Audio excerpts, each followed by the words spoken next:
good afternoon, my people. How are we doing this afternoon? Well, welcome to the middle ground. We are here to celebrate all the differences in our society and really to debate, is there a middle ground between different things? So today I decided that we're going to talk about education. Is there a middle ground between virtual learning and in classroom learning? Is it the same type of learning? Or are there some differences? And can you really learn in a virtual atmosphere? And does it take away from the teachers or the students to do virtual learning versus the classroom learning? Welcome, welcome, welcome. We have my co host, Mr. Rico Jackson, and our special guest, Pastor Xavier Johnson. Hey, guys. Hey, how you doing? What's going on, I am, everybody? what are y'all up to today? Enjoying this beautiful Saturday. It is. It is wonderful Saturday. So now let's get into it. So our topic today is talking about education in school. So I guess I'm trying to figure out, is there a middle ground between in school learning and virtual learning? Is one learner going to get more than the other learner? And is there some things that parents need to know? So we're going to dice this up a little bit. So Rico, what do you think about the virtual learning? Do you think that's a good thing for us to get into?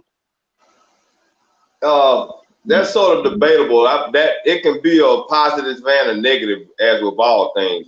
It's sort of funny you brought this topic up because I was saying this the other day with the documentary guy that's a school teacher that we were going to talk about. I feel like it can be a distraction because I revert back to when I was young and I was studying. If I had the TV on, or if I had the radio on, I would tend to get distracted and look at the things that I wanted to look at if my work wasn't appealing enough to me or wasn't interesting me enough. So I know it can be a lot more difficult, or I'll say a lot more tempting now for a young adult or a child to have to go online and focus on what they need to do to learn when you got that little box that you have to pick and choose what you want to type in and search. So, it would be very, I would say, it would be very important for the parents to still be involved and aware of what's going on with the children doing that online activity. Because if they didn't pay attention to it, those children may be looking at YouTube or Instagram instead of doing the schoolwork. You sound like me.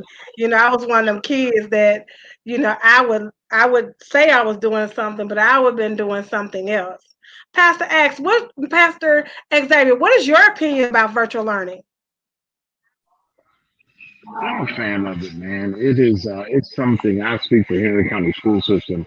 They have been in this virtual learning environment for about 5 years now, and but it wasn't completely virtual learning. So the students had laptops issued, and they could do the work.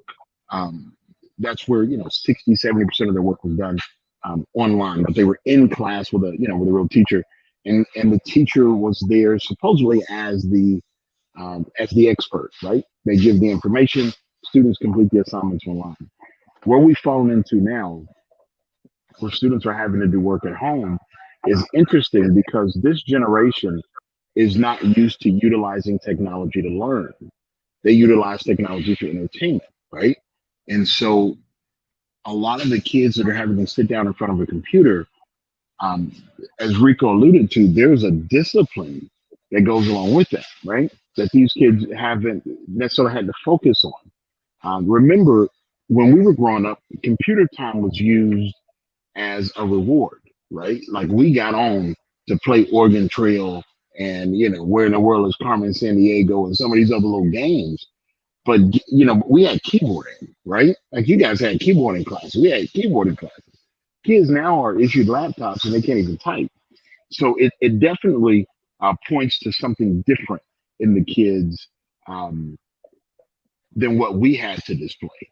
And so parents, you're definitely having to be, having to exercise something differently. And parents are having to learn um, a different way of parenting when you're working with a kid that's doing online learning. So, overall right now, like I said, it's still early. Um, but there is another point I want to bring up a little later in the show, and see how everyone feels about that. And this is more about the teachers than it is the students, because we're talking more now. How are the students affected, and how are they going to make the change? But there is another side to that coin, which is teachers. So we'll talk about that a little bit later in the discussion. We definitely will. We do have a caller, Miss Toya.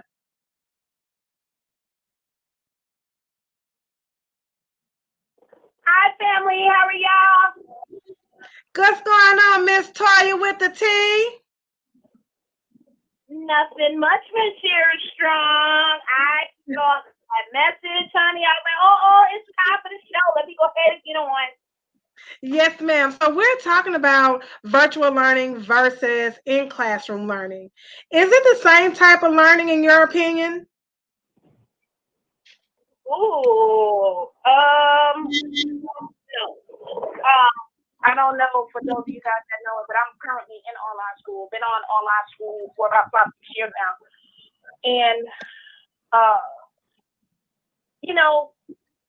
this whole virtual learning thing, it goes back to the systematic racism. We already know when they set these schools up, what it was set for. And with them desensitizing our kids with computers and electronics, I believe it's another method of desensitization, basically, in a nutshell. You know what I mean? It's like the final process. So personally, from a learning aspect, I don't think it's good, because you have to ask questions that you don't know to search for online, or your parent don't know. It builds frustration, and we understand that when people become criminals, 9 times out of 10 is because of the frustration, because they couldn't read, they couldn't do this, they couldn't do that, and they begin to act out. So I wouldn't voluntarily do that. However, under the circumstances, we have to, but it's going to be very imperative, just like anything else with parents. We cannot turn the control of information over to someone else. It's gonna move that respect to the teacher. And when they come home, you never teach them anything. You don't know any of it. You're not trying to learn it. So I'm an advocate for learning with the parent, whether they go to a school. Miss Toya, are you talking directly into the phone? I am. Okay. I am. My headphone, it went out. That's okay. Go ahead.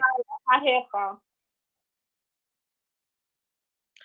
So you're right. Ms. Toya bring up a good point about what she was saying. But my question to you, or to everyone on the panel, we talking about virtual learning, which is with computers, with going into Google Classroom or whatever form the teacher used. But how many people do you think that have children enrolled or computer savvy that are able to comprehend the lessons, be able to, help teach their children the new math and different things? So what obstacles do you see the parents coming through? And what about the working parents who doesn't have enough time to sit at home and teach their children? So is this virtual really going to be that better for the working moms? That's to the panel.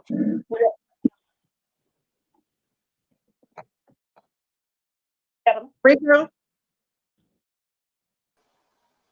I think that's gonna be one of the cons, the negatives to it, is the fact that we live in a society now where people work rotating shifts, swing shifts, second shift, third shift, and a lot of those parents that are working in the manufacturing industry, 9 times out of 10, didn't prolong their education.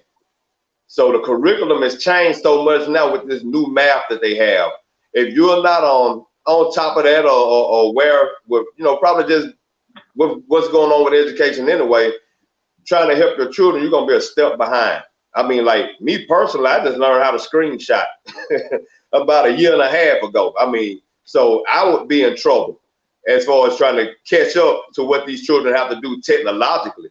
But now, as far as education wise, if you know and have the will to learn as a parent, you know how to flip that switch on, then it shouldn't be too much of a problem for you to adapt and help your children, or pay attention, catch on to what it is they're doing.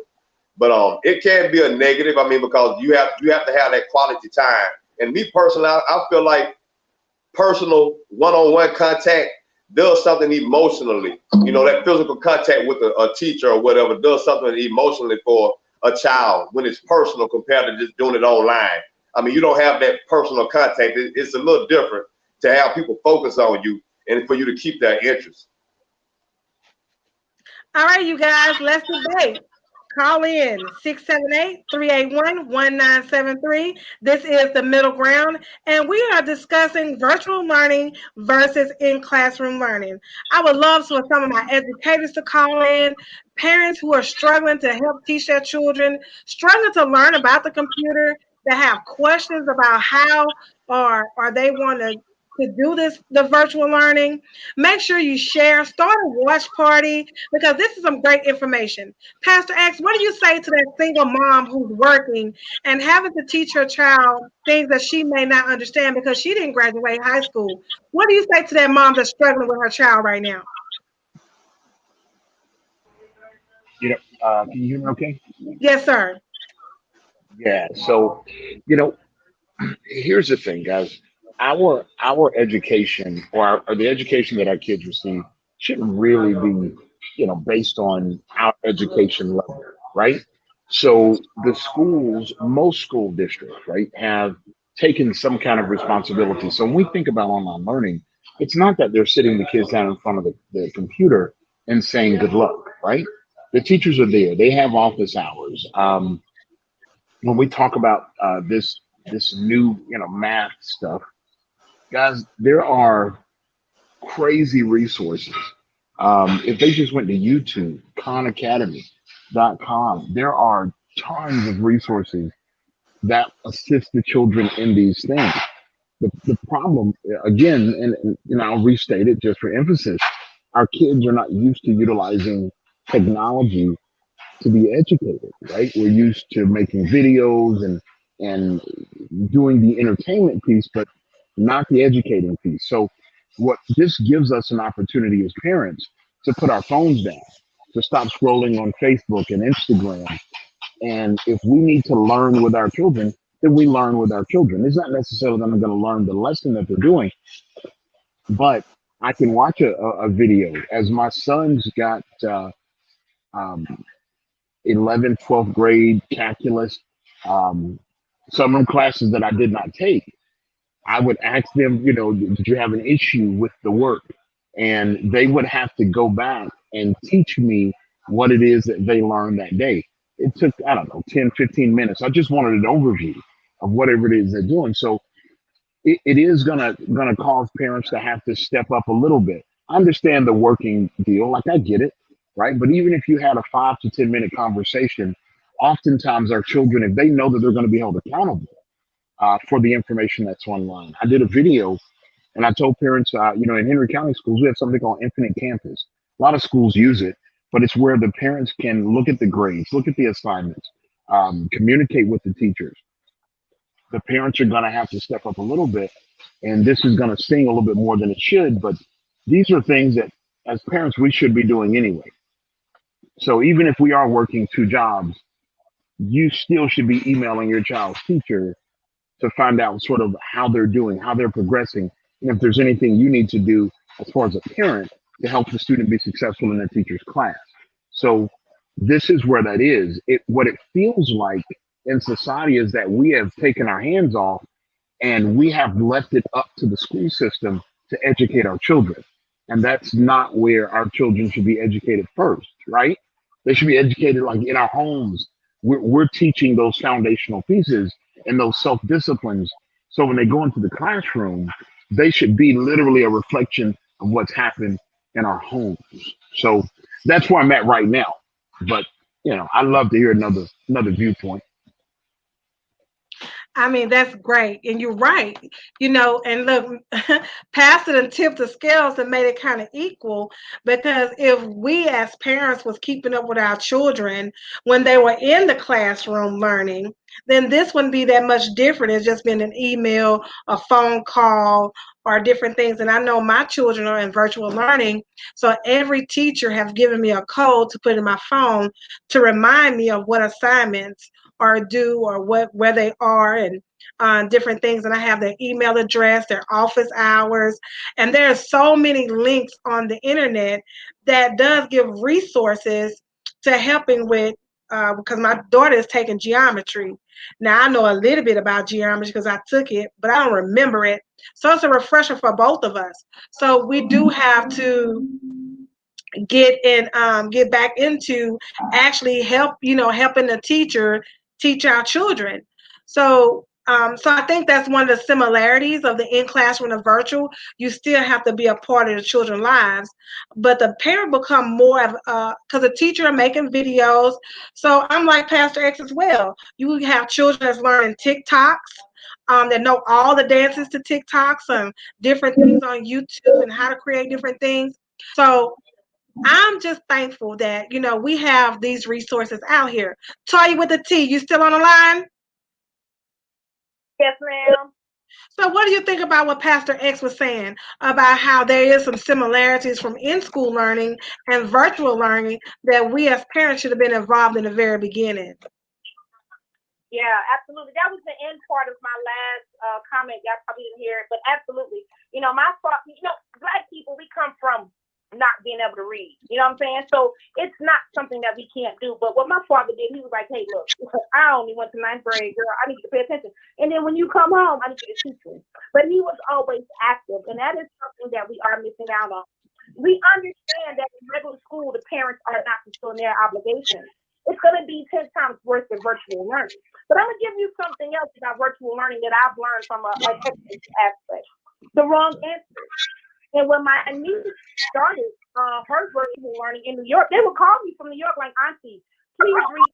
And I'm like, okay, what's wrong? And I figured that like my sister helped her too much. And it was, for the age, it was too much. But come to find out, the answer was wrong.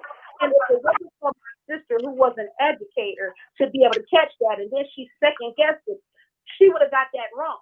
So ultimately, again, from all different aspects, I feel like, again, systematic racism that was already set up in the school, it can transfer over to the virtual learning. So it's going to be even more imperative that not only parents learn good things so they don't know it, but if they are educated, they can't just leave their kids there, because I think their kids can potentially fail, due to glitches, mistype, that might not catch, and then there's no virtual or actual person that you can refer to. You know what I mean? So, of course, when they do the TikTok, they make it fun, but we were in school. It had to be fun for us too. So again, this is where we have to get creative as parents at home. This is where, like Mr. X said, or Pastor X said, we must get that kind of teaching and informing our children back from authority or back from school by spending time with them, being actively engaged. That's what TikTok is all about. They say be engaged, being informative. That's what they say on social media. You got to be informative. And those are the keys that they use to get popular. So we're going to have to use that same thing when it comes to teaching our kids. All right. So you're right. TikTok is fun. Miss Anna, are you able to hear us? I can. You see me? Hey, Anna. Hey. Lunchtime with Anna. Just want to ask you, what do you think? We're talking about virtual learning versus in-classroom learning. What is your opinion? Is it the same type of learning? Is there some differences? Is there a middle ground between the two? Excellent question. And hello to everybody on air. I have noticed this whole transition for the last 2 weeks. The kids started school 2 weeks ago. There's been a lot of advantages in my case. Of course, it's no secret. I am the mother of a child with special needs, a teenager now. And at this point, what I have noticed is that for him, it's been very easy. I've had some teachers that have been very awesome with interacting. It is his first year of high school. They've been amazing with the interacting and going back and forth. It did take me a whole week because, of course, this is a transition for all of us. I don't blame the educators as well as it must be difficult for other parents who maybe do not know how to do the simplest things, such as uploading their work. Or helping them, to where they can do it by themselves. Fortunately for the county school district I live in, they had already introduced the virtual in class. So I believe they were doing it already since they were in elementary school. And they have turned around and they've done, in my case, the transition has been pretty easy. Now it is just a matter of keeping up with their work, doing the same thing that they do at school. You still get reports. This is, due this time, Infinite Campus. This is due this time, this date, and they've been very good with the transition. For my son, it's been no meltdowns. Special needs, I hope somebody with special needs calls with special needs education, because they'll understand, they can go more into detail of those meltdowns that go on in class with them in that situation. Now, my 11th grader, she's done great. The transition, the first week, like I said, was a little bit rocky. I have to sit there. Whether I'm not feeling well, I'm feeling well, whatever the case may be, I have to sit there with my son until he learns the whole process of how difficult or how easy this can really be, easier than he even thinks. So I've asked him, I just kind of want to share this with everybody. I asked both of my children, which do you like better? Of course, you have the general ed student who was like, oh, well, I like to physically be in there. I like to interact with my teachers and other peers, so forth, so on. For my son, he's absolutely in heaven. He's like, I want to be home. I love to learn at home because, what I do is I go ahead and I sit there, I watch and take their breaks with them and do my stuff in between then. I think for all of us, this is new. But I think it's able to happen as long as we continue. So, okay, to put it this way, Christy, if you're at school, you have to do your homework, right? You have to do your classwork, or they take away points. It's a certain percentage for each and every one of them, right? Well, it's the same thing at home. And as parents, we just have to make sure that they're doing what they're supposed to do. There might be the parents I'm really worried for and the families I'm really worried for are the ones that have no clue how to use a tablet, how to use a laptop, how to use your phone and get all these things on there for the child. And that's about it, Christy. I hope that answered your question. It did, and it raised even more questions. We're talking about K through 12. What about, these college students now? Some of them are being online and have online classes and have opted out into online classes. Is virtual learning different from those that are younger and then those that are older? Because as we get older, we want to party, we want to do what we want to do and not focus on class, just like Miss Toya with the T was saying. She's been doing online, but it's something about actually going into a classroom. It's like your mind is set, you're in an atmosphere of learning. My teacher used to always tell me when I was in the 5th grade, Christy, you have to put yourself in an atmosphere to learn. You have to have your books, your pencil, and looking at the board, your atmosphere is there. So now it's kind of different when you do virtual because your atmosphere is where you're comfortable. Your atmosphere is your home. Your learning atmosphere is a laptop or a Chromebook or a notepad or different things. So your learning atmosphere has changed. Does it matter about the atmosphere changing? Does that really affect learning? Rico, does that affect your learning when your atmosphere is different from what it originally was supposed to be?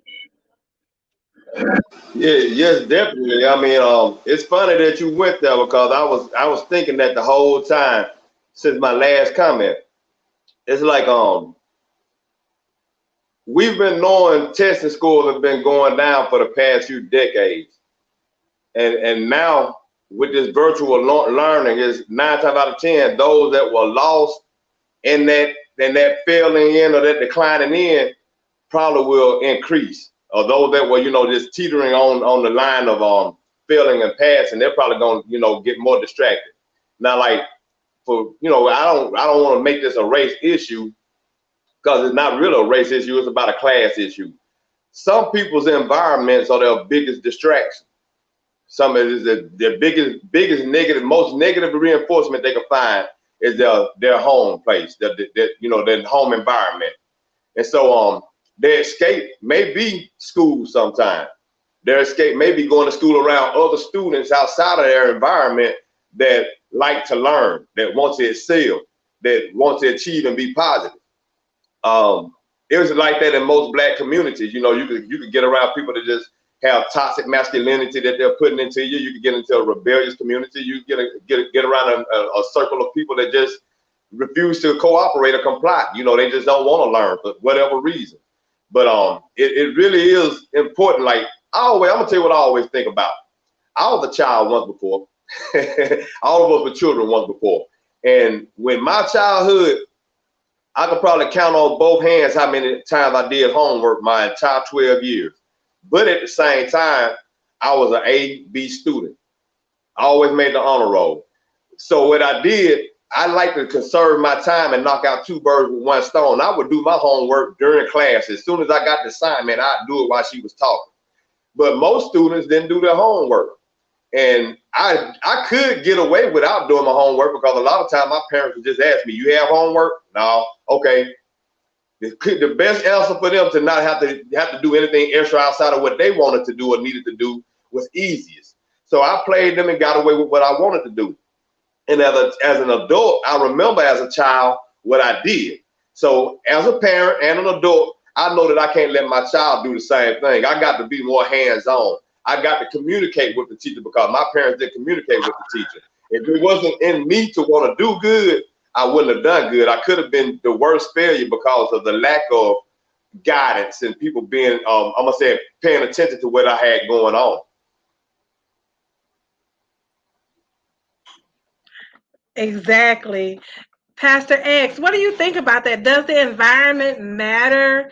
Like, you know, in a classroom setting, your mind is set, you're ready to learn. The teacher's in the classroom, you know, you're ready to go. Does it affect the learning when the environment is a totally different?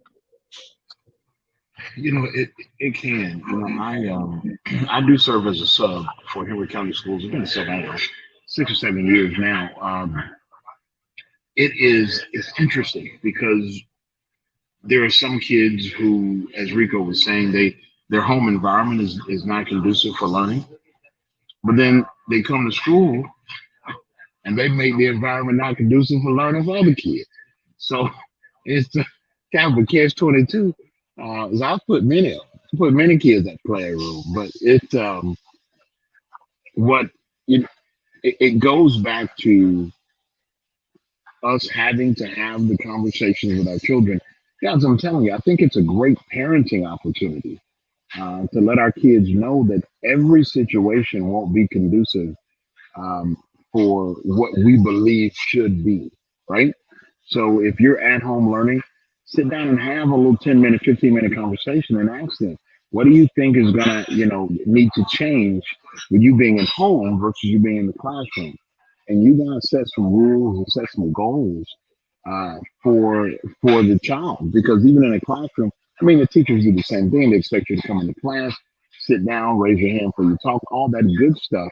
But when the kids are at home, you now serve as that administrator of your home. And so now it's your job to set rules, boundaries, and limitations for learning. So my daughter is 8th grade, and she's doing online learning now. Of course, they ended the school year with online learning, and so now they're beginning it with it. And so what I expressed to her is, you won't touch your cell phone until you go on lunch break. So there's no need to have it because you're in class. So those are rules that I had to put in place. I told her, throughout your class, if you need a moment, get up and stretch after about 30, 40 minutes, right? Teacher still teaching, still got your headphones in. But I guided her as to what I expected while she was learning online. So, and like Latoya, I've had 2 degrees. I've gotten 2 degrees online. Now I started working on the PhD online, and so I didn't want to do it, so I stopped. But um, I did a Master's of Divinity, and my executive MBA was online because at the time I was married and working full time and had other things. So as an adult, I know how tough it is for an adult to sit in front of a computer, for 15, 20 hours a week. And these kids are having to do it closer to 30 or 40 hours a week. So it's important that any of the parents that are listening, that you think about, what skill sets are going to be necessary for your children to be successful online.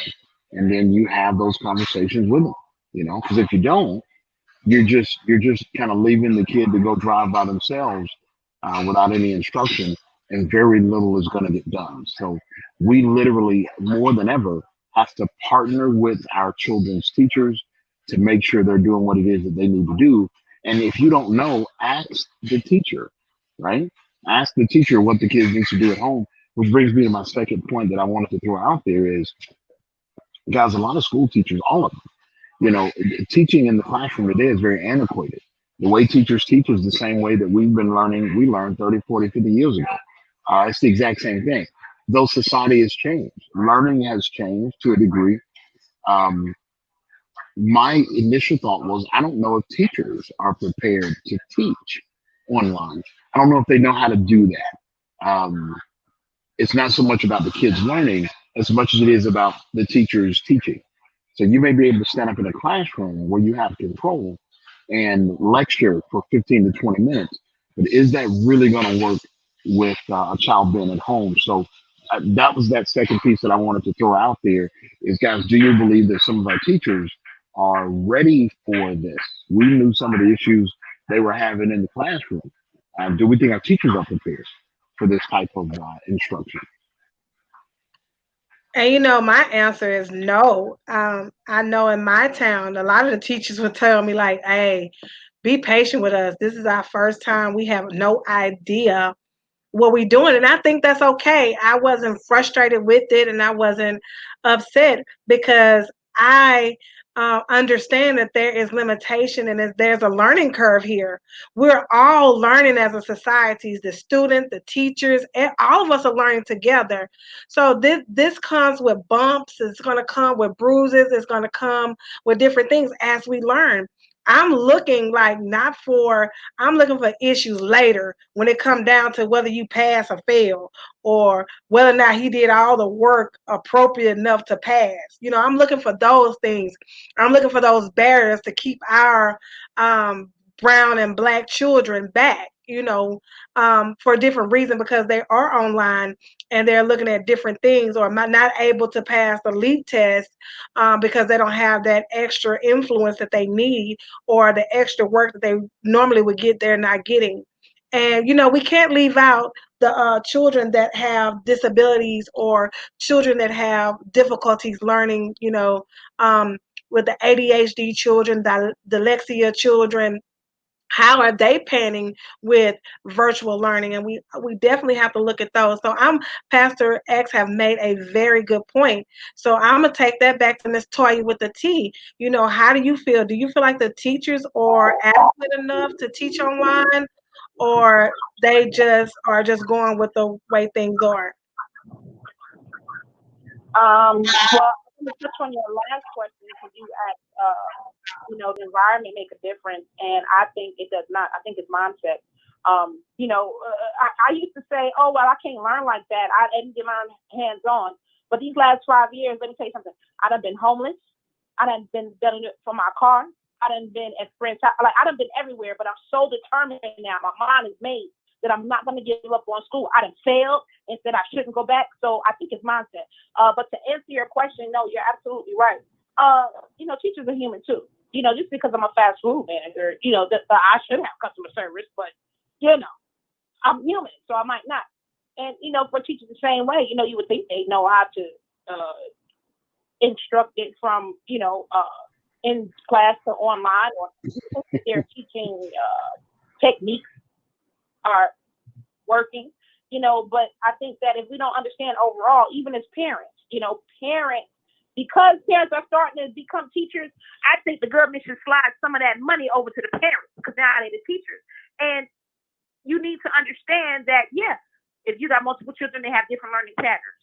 So if the parent doesn't understand that, it's going to be complicated and cause more problems.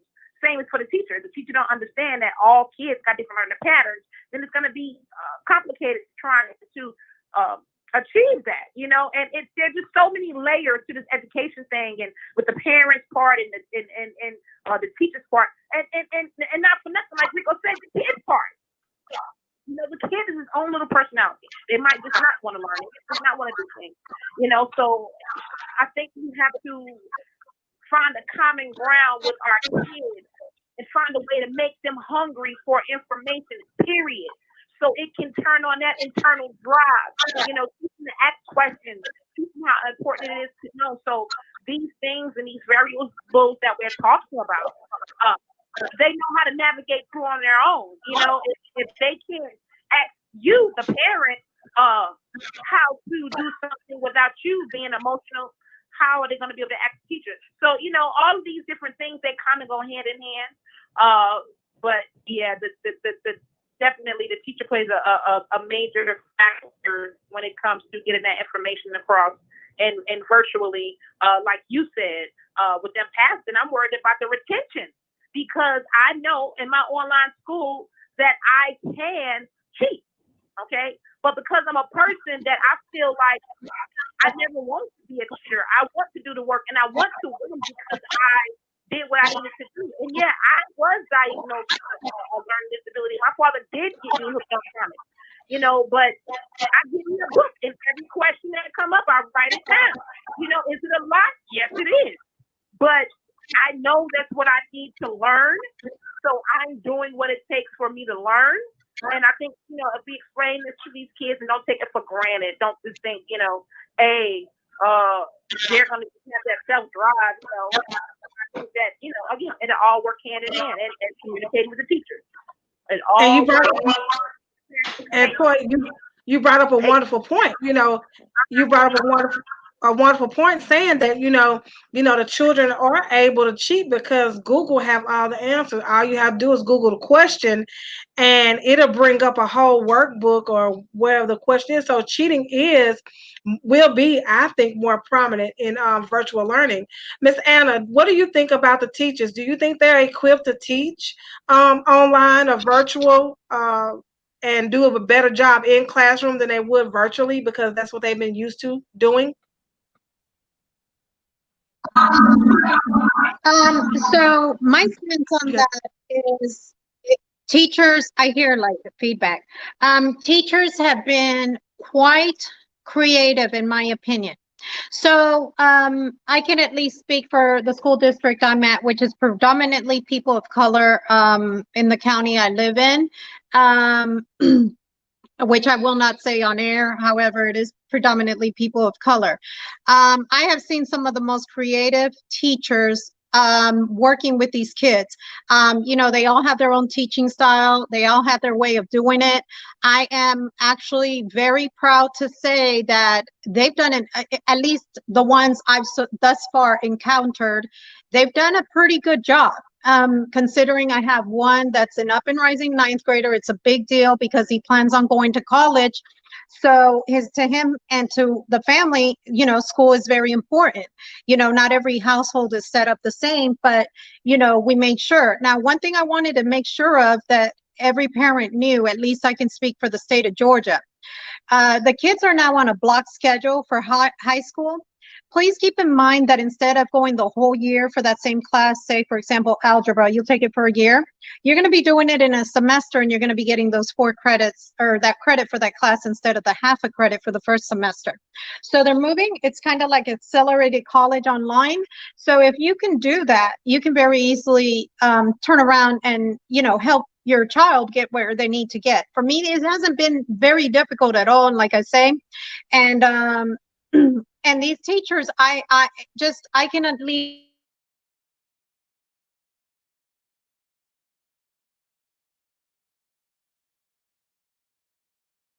So Anna was saying that she has a good experience with her teachers. Rico, what do you think? Do you think the teachers are prepared to be able to handle what's been handed to them? No, they're not prepared. This is something that they're new to. You know, you can't go into something for the first time and expect it to go smoothly. You're gonna have plenty of bumps and bruises and repercussions in the end. We really don't know what the effects will be of this until maybe 10 or 12 years from now. But I'm afraid that it may actually cause more of a gap in the class of people, or maybe in achievers. You know, I know for sure the quality of our professionals will change because of online training. They might not even have people skills to be able to communicate with clients or whatever. But this was nothing they were prepared to do. And to be honest with you, the only true positive to this is the safety aspect, the health benefits to staying at home and not being in big in spaces with a lot of people. You know, we need the social distancing thing going on. But I've already seen more negatives to it already than positives, and that's not starting with when school ended. That's starting now since school has started back. I've seen a woman get shot in the head with her son sitting online. I've seen a child fighting. I've seen a child get up in the middle of class and go to dancing. I've seen another child's parent come and start singing while they were online, and the rest of the students. So it was real disruptive, very disruptive, because they were in their personal, comfortable environment. So I mean, it's really you really have to put yourself in the right space to achieve certain things. There's a time and a place for everything. And schooling, don't get me wrong, the introduction of education is necessary, but the home does not educate the way it did in the past or the way it should be. Therefore, most homes might not be the proper place for you to get your majority of your education. But I don't want to take that and misconstrue it with the fact that we should be getting our education at home, because I believe that most of your education comes from home. Most of mine did. I learned what I learned in school, the core correct curriculum, and I was introduced to things that I needed to be introduced to. But when I went home, that was my practice. When I came back to school, that was my test. So with my parents, not my parents, but my grandparents, with my grandmother knowing that I needed to pay attention to that practice, she would ask the questions that was needed to make sure that I knew what was important.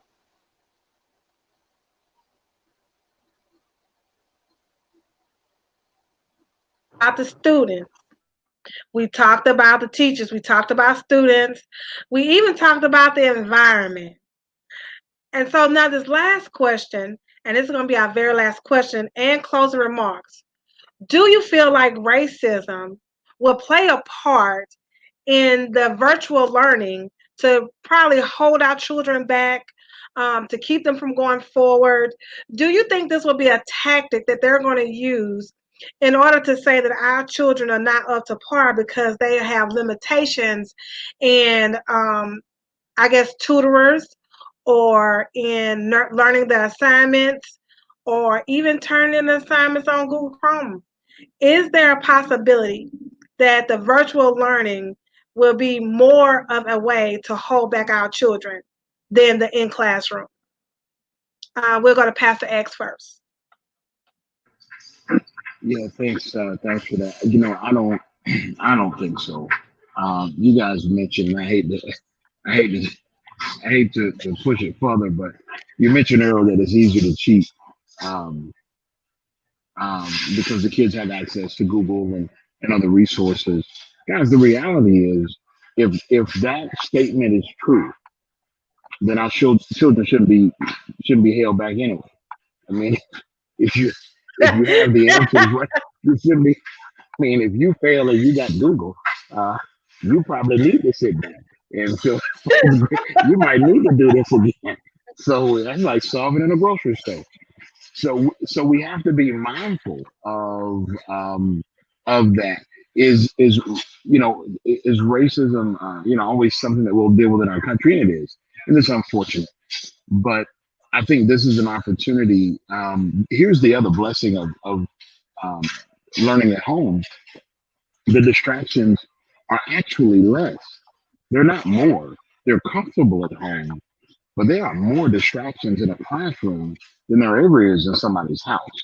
Um, I've taught classes. I mean, you got 30 little kids in there coming from 30 different homes with 30 different issues, right? I've had to remind little kids, hold on, bro, you're not at the club. Or, hold on, man, what are you doing? You're not at a concert. I've had to remind kids of those things in the classroom. So it's not at home. This is stuff that these kids doing. I mean, right in class, I mean, literally jump up, break down and get the eagle on in the middle of the class while I'm talking.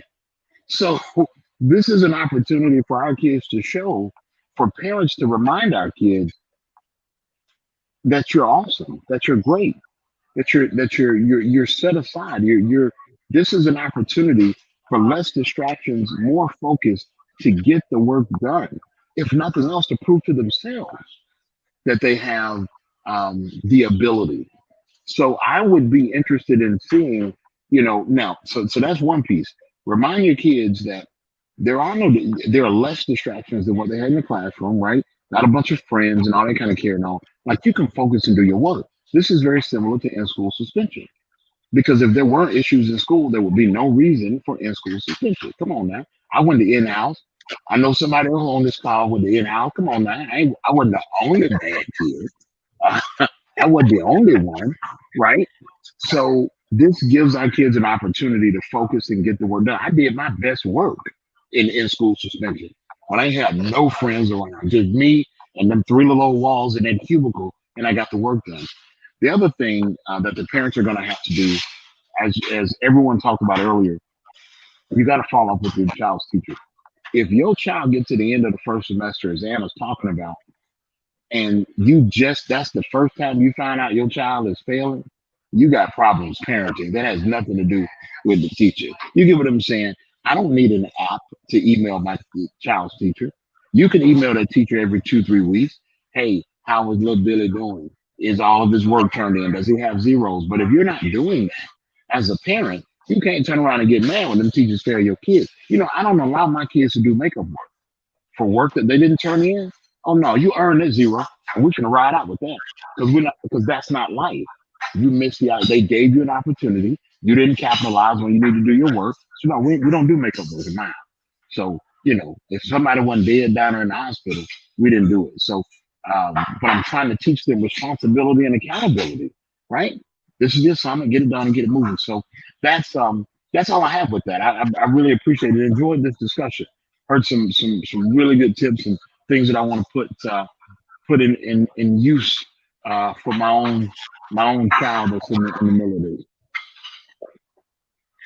Awesome. You know what? One thing I can say about Pastor Xavier, he's a tough parent, and responsible, to find out. And he's right. If you make it down to the end of the first, 6 weeks, 9 weeks, and you just now find out that your child haven't turned in some assignments, that's something wrong. And he had me laughing about, the Google cheating and still not passing.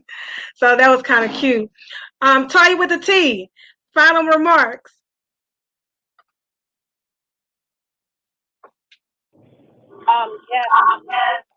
Christy,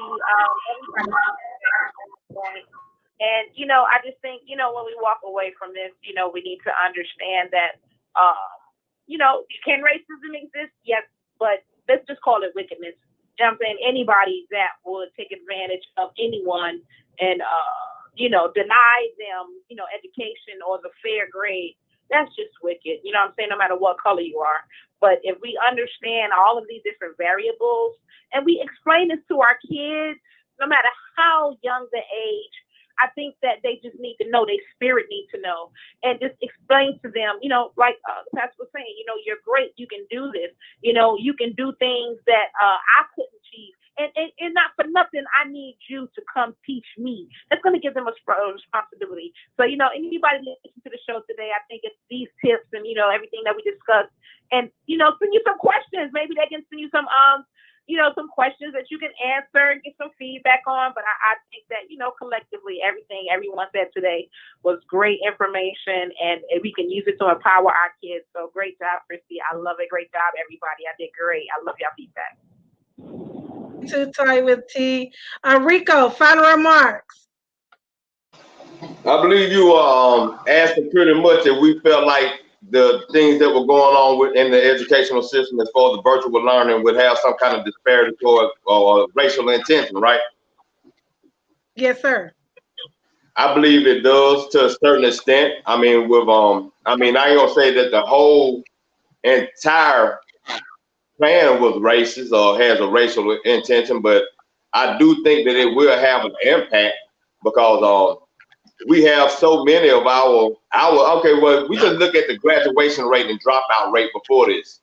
We had already been having a problem with 55% and 52, 54% dropout rate, non-graduation rate. And that was with children going into a system that was, that had a foundation, a program, a format. So now we're getting in a situation where these same children that maybe were the bad seeds or the ones that didn't have the right guidance at home are left to fend for themselves. Like I said, we have those that were straddling the fence. Now they don't have that fence to straddle. They're surrounded by that environment, that non-supported home. And that was mainly in our community. So I believe it will have a racial impact and a class impact. I'm not going to say it was intentional, but as a whole, the educational system does have a racial injustice to it. I mean, I would be crazy to dismiss that because it's always been there from the beginning, just from us being miseducated with false history, and then knowing in the past that we weren't even allowed to be taught to learn or read. So, I believe it has a subconscious impact, subliminal impact, but I don't think that is intentional all the way through. Awesome. All right, Miss Anna, lunchtime with Anna. Closing remarks.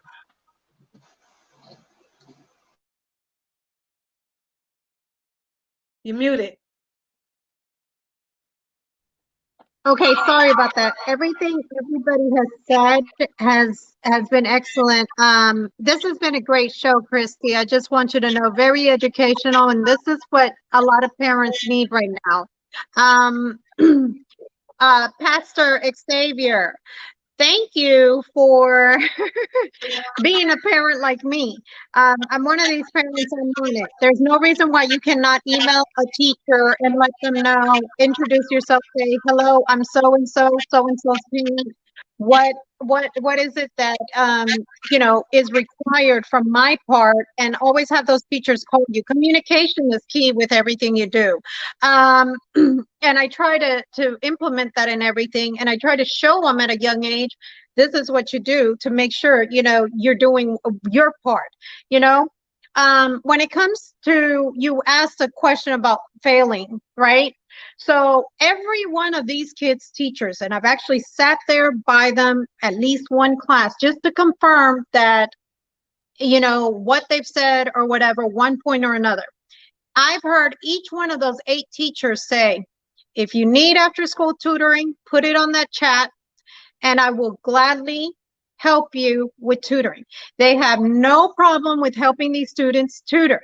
Now, if you're not asking for help and you're just slipping and sliding and doing what you want, then that's a whole different story. Then you get an F, you deserve that F. You understand? So, and then racism, yes, we're going to find racism anywhere, but I actually believe it's going to be a lot easier now because you're not actually you're looking at the student, but you're not physically interacting. And like I said, the kids look forward to it. I also wanted to tell you guys, because I wrote this down. Any student that has an IEP, which I'm very familiar with, if you guys ever need help, please contact me. 504s, I'm very familiar with. I can help you out with. IIPs, I can also help you out with, or the EIP. If you need help with any of these things, make sure that you contact your child's counselor, which I also do with all of my children. I contacted their counselors as well as parent liaison, anybody in that school who can help me help the kids, because at the end of the day, we're all a team right now. At the end of the day, right now, I'm that parapro that would normally be my son's extra teacher at school. So now I'm juggling a million and one things, appointments, whatever I do on my personal life. It's very difficult. It's taking a lot of times. So what I have done is I'm working and I'm writing down, and this is just some advice before we get off air. I'm writing down to each and every what I see in every class that maybe my son, because I can speak, mostly for my son when it comes to an IEP. What is it that he needs help with? How can I help him and help the teacher help him graduate? Because of course, and parents, don't ever let anybody bully you into any IEP, or you never have to sign. Remember, it's a legal binding contract. Read it, revise it, fix, have written down what it is that you think works for that child. Because remember, for a lot of us special needs parents, we're working triple what every other parent is working, aside to whatever else is going on in your life.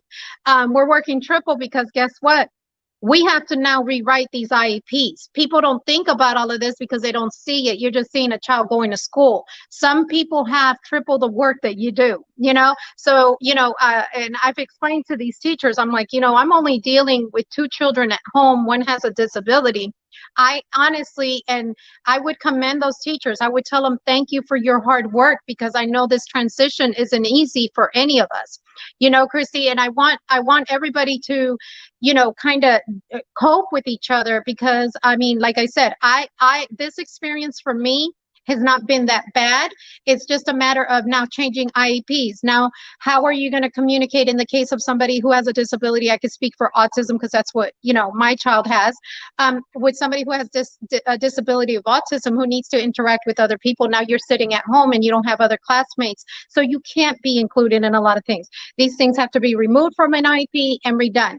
And they're working on it. Please, parents, bear with these teachers, educators, because it is really hard to turn around and do 400 students IEPs and all in 1 week. Okay, so let them get to you, let them get to the letter of the lane, whatever format they have going on in the school. They know what they're doing. Bear with them, like they're bearing with us. And you know what? Pastor X couldn't have it said that better. Within a week, you should be knowing every week, log in or go through Infinite Campus. I'm not sure if that's nationwide. I'm assuming it is.